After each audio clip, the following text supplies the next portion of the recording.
The first time I realized something was profoundly wrong was when I stopped counting days by the calendar and started counting them by the sound of Mike's semi-truck.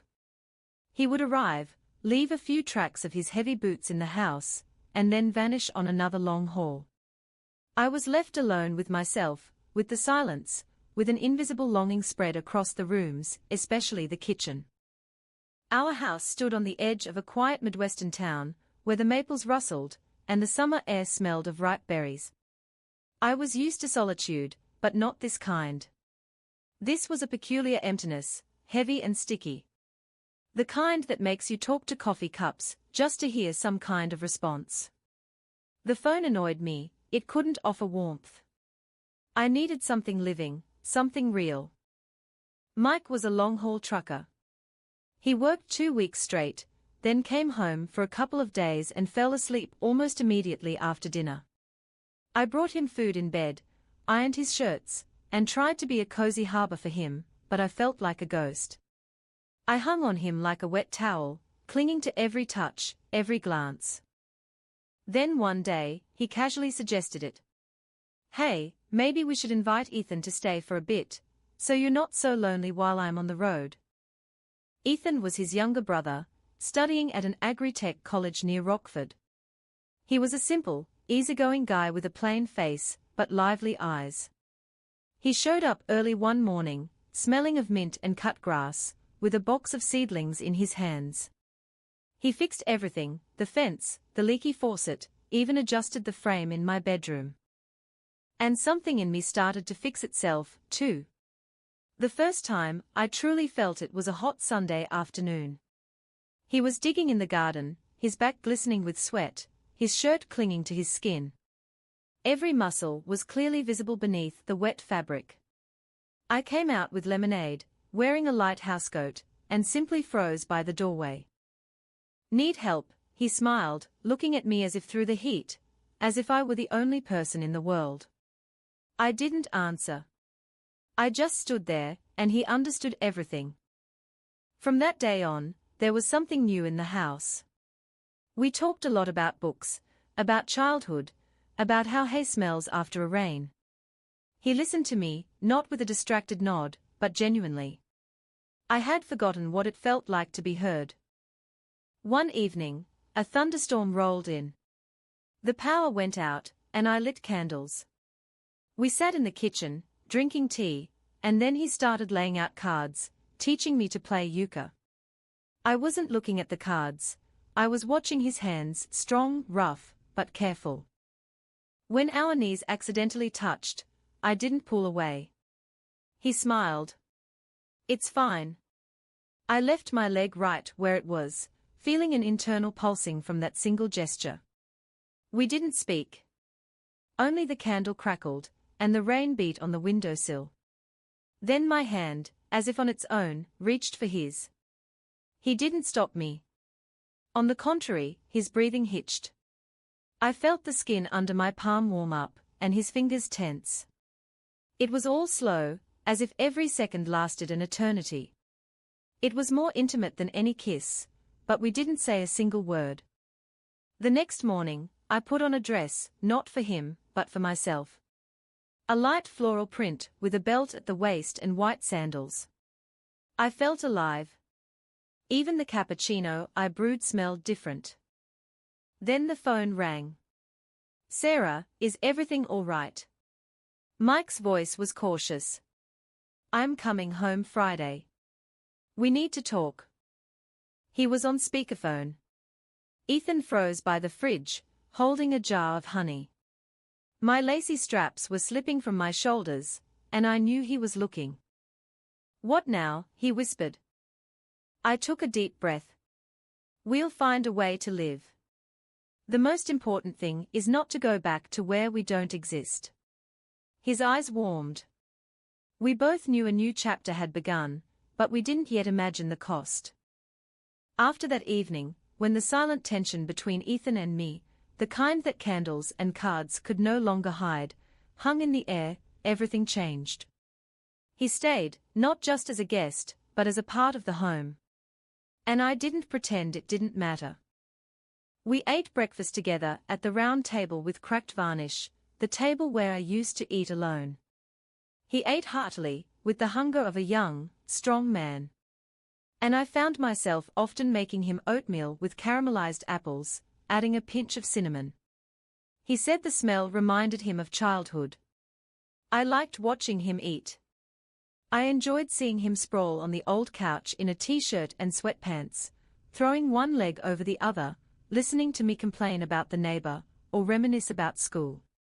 I caught myself thinking about him more and more before sleep. One day, I was tidying Mike's room. Carefully, almost respectfully, I folded his clothes, sorted through his root folders and calendars. But the scent of his cologne, which used to thrill me, suddenly felt foreign, sharp, like rubbing alcohol. I pressed my forehead against the windowsill, and suddenly understood. I wasn't waiting for Friday anymore. Ethan helped me around the house more often. Once, we were changing the curtains in the bedroom together. Standing on a chair, he reached for the rod, and I held his waist steady. His t-shirt rode up, revealing warm, smooth skin with fine hair. My heart skipped a beat. He turned, noticed my gaze, and slowly stepped down. "Everything okay?" he asked. I nodded, almost too quickly, and rushed to the kitchen to get frozen juice, something cold, to remind myself that I was still thinking with my head. But it was useless. We didn't touch intentionally, but the air between us was like steam over soup, dense, saturated, and spicy. Sometimes I deliberately wore thin housecoats. Sometimes he deliberately came out of the shower in just a towel, supposedly having forgotten a change of clothes. We were both playing a game that no one had announced. One evening, I put on a dress I hadn't worn in years, fitted, buttoned all the way down, made of soft grey fabric. Underneath, thin, sheer lingerie, almost weightless. I put my hair up, with just a couple of strands deliberately escaping near my temple. I approached the mirror and, for the first time in years, smiled at my reflection, genuinely. In my eyes was not sorrow, but curiosity. When I came downstairs, he was there, clean, smelling faintly of wood smoke, with a book in his hands. I couldn't read the title. His eyes, when he saw me, scanned my figure and stopped. "Dinner ready?" he asked, his voice husky.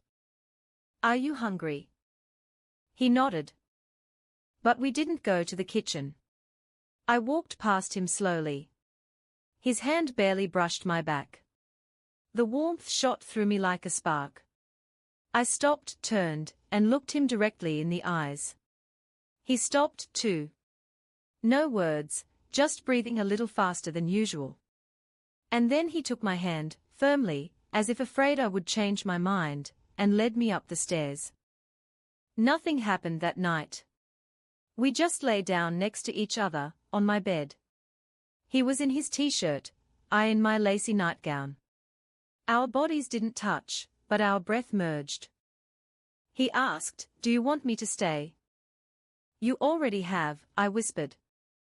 That night, I dreamed of a garden. Mine, but completely different. Grapes grew there, which we don't have, and a swing swayed in the wind. I stood barefoot in a long white slip, feeling someone touch my shoulder from behind. I woke up to find Ethan's palm actually resting on my hand. Tentatively at first, then more confidently. I didn't move, I just placed my hand on top of his, as if answering, "Yes, I'm here." Everything changed after that night. Seemingly, nothing happened. We just lay next to each other. But that just was the breaking point. I started falling asleep differently, faster, with the sensation of something living nearby.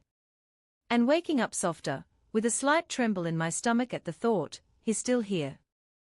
In the morning, I came downstairs barefoot in a grey cotton robe with a thin belt. My hair was loose, and the balm from last night was still on my lips. I wore no makeup. I no longer needed to prove anything. He met me in the kitchen in pajama shorts with a cup of tea. He looked at me as if I were the sunrise. "Morning," he said hoarsely. I smiled, and as I walked past, I allowed the edge of my robe to part slightly. A pure, almost innocent mischief, but his gaze grew heavier. In the afternoon, we weeded the garden together.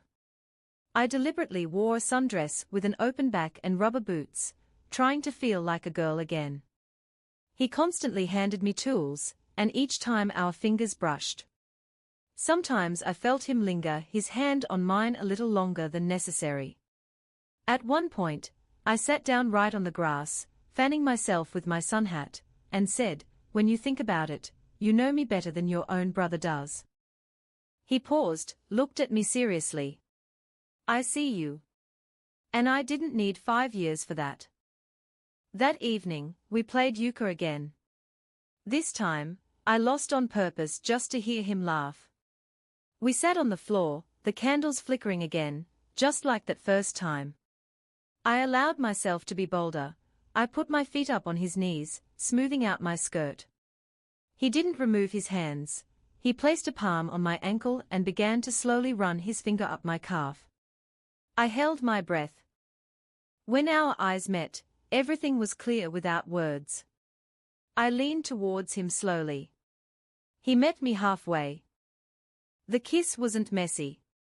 It was slow, soaked, accumulated. Not a kiss of passion, but a kiss in the silence, when everything around stops. His hand traveled up my waist, then slipped beneath the fabric of the sundress, just enough to feel my skin, but no further. We both knew this wasn't about rushing. He ran his fingers over my lips. I caught his wrist and slowly pulled him closer to me. "Aren't you scared?" I whispered, hugging his neck. He replied, "I'm scared of not being with you."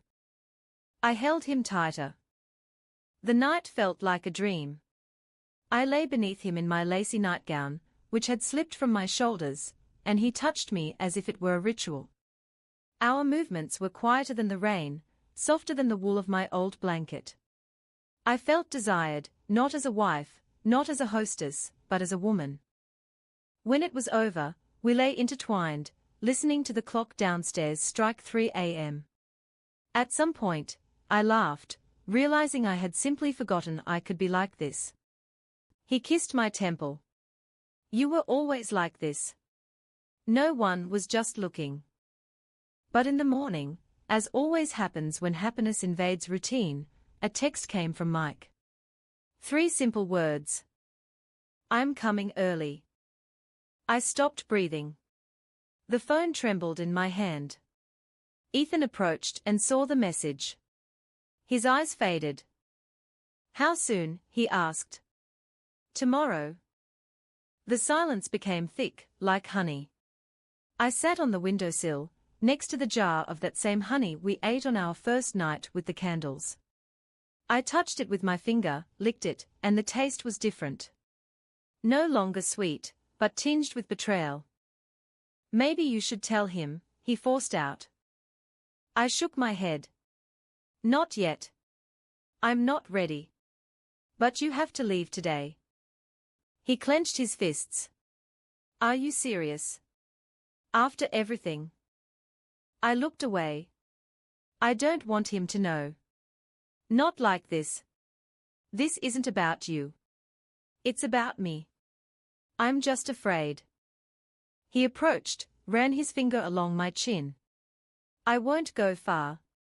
I'll just give you time. But if you don't come out to me when he leaves again, I'll disappear." "Word."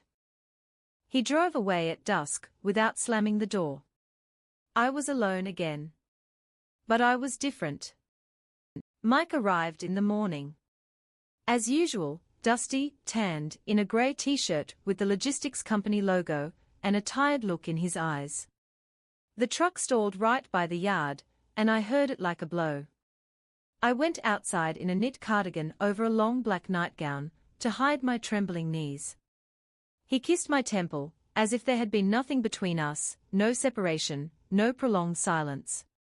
He brought a jar of cranberry jam from his mother, showed me a chip on the bumper, and asked me to wash his pants. Everything was as before, but I wasn't.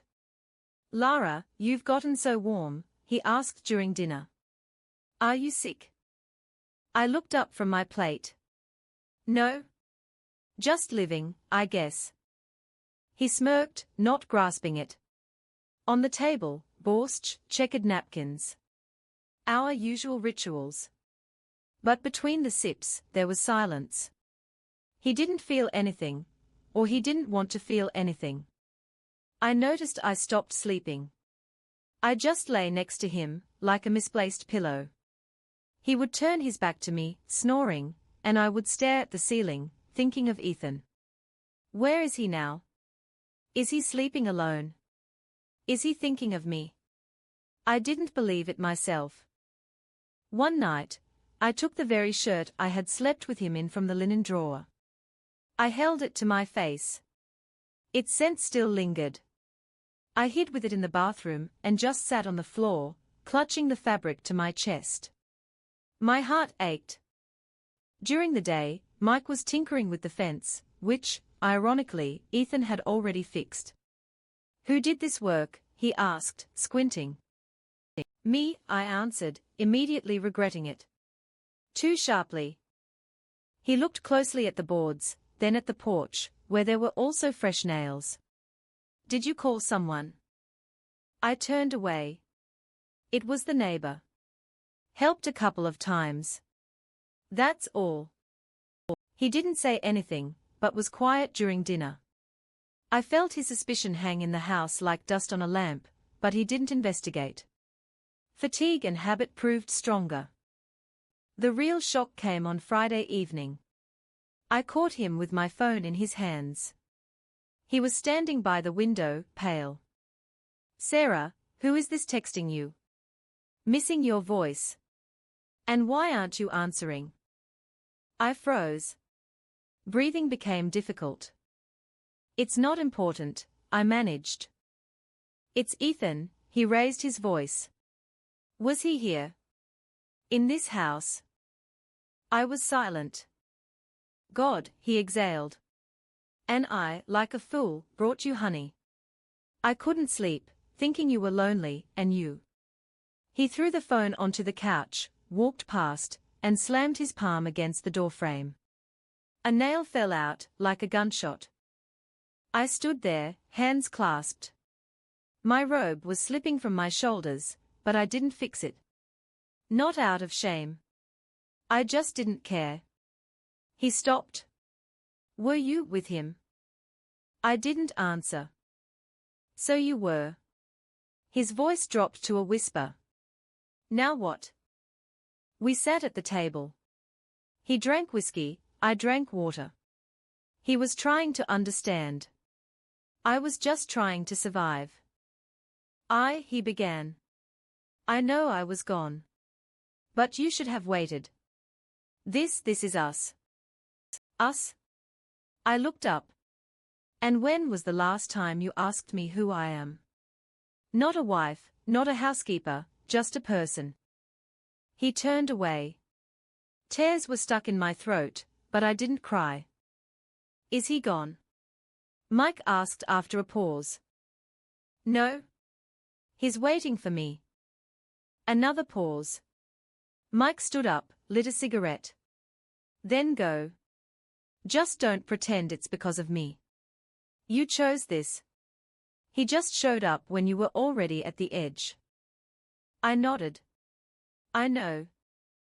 When he fell asleep on the couch, I packed a bag, putting in only the dress, that housecoat, the jar of honey, and the old deck of cards.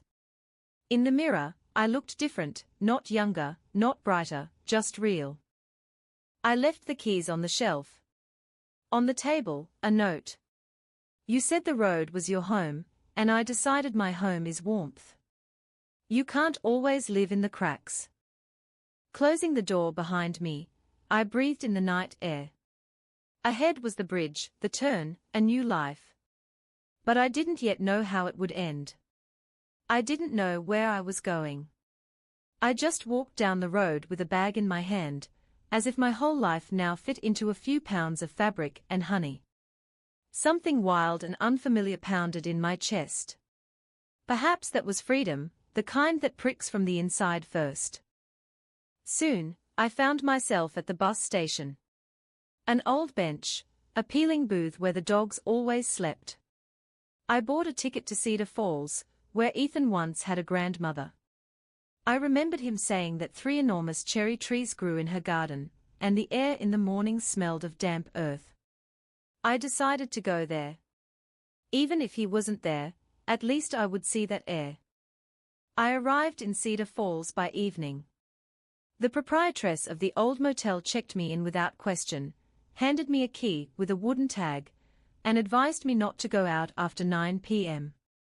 It's a quiet town, you know, but things happen. I sat by the window, looking at the streetlights, not knowing if he would text or not. I didn't call. Proud, foolish, so much so that I checked my phone 42 times that night. Silence. The next day, I went to the local market, just to keep myself sane. I bought a new blouse, white, with a narrow collar and buttons on the cuffs. Old-fashioned, like something from a previous century. I wore it with a slim skirt and heels. Deliberately, to look like a woman who had a plan. Though everything inside me was trembling. At the entrance to the motel, I saw him. He was leaning against a post, wearing the same jacket where it all began. A sprig of mint in his hand. I stopped. He didn't look at me right away, but when he did, he didn't smile. He simply said, "I knew you would come. I just didn't know when." I walked closer. "I thought you were mad." "I was mad," he said. "But it doesn't matter. I wanted to be angry. But honestly, I'm just glad that you chose yourself, and by extension, me." We stood in silence. The air smelled of cherry blossoms and rain. He pulled a key from his pocket. "I rented a small house. It's old, but it's warm. We can start from scratch there." I took the key. "Are you sure?" He nodded. "I'm no saint, and you don't have to be perfect. But if you stay, I'll prove every day that you're not a ghost anymore." The house truly had old shutters, a tiled stove, and even a swing in the yard. I put on my lacy dress, tied my hair into a bun, and walked barefoot onto the porch. He was sitting at the table, pouring tea. Everything was peaceful, and only his gaze was different, attentive. Not past me, but at me. Several weeks passed. We didn't rush, we laughed, we ate on the floor, we read aloud to each other. Sometimes we slept wrapped around each other, doing nothing else. Sometimes we just touched, as if afraid to scare away what was real. I learned that you could be desired without fear, that you didn't have to feel guilty, and that the honey on your lips is not just a taste, but a reminder, it was hard, but you're alive. But one day, when I returned from the market, he was gone. A note on the table. "I have to leave. Urgent. Don't panic. I'll be back. Something has come up, and I need to close it. Don't call. Wait. If I'm not back in 3 days, look for me. I know you can." 3 days. 3 mornings without him, 3 nights where I lay alone again, counting the clocks ticking, just like before. On the 4th day, I took my bag and went to find him. The end of this story isn't in a kiss or a wedding. The end is in the step I took myself. Without fear, without a plan. And if you think this is all about love, you're mistaken. This is a story about choice, about the voice that sounds inside you, the one you ignored for so long. Now, I'm walking toward that voice. Even if it fades, I'll find it again. Because I no longer live by the calendar. I live by myself.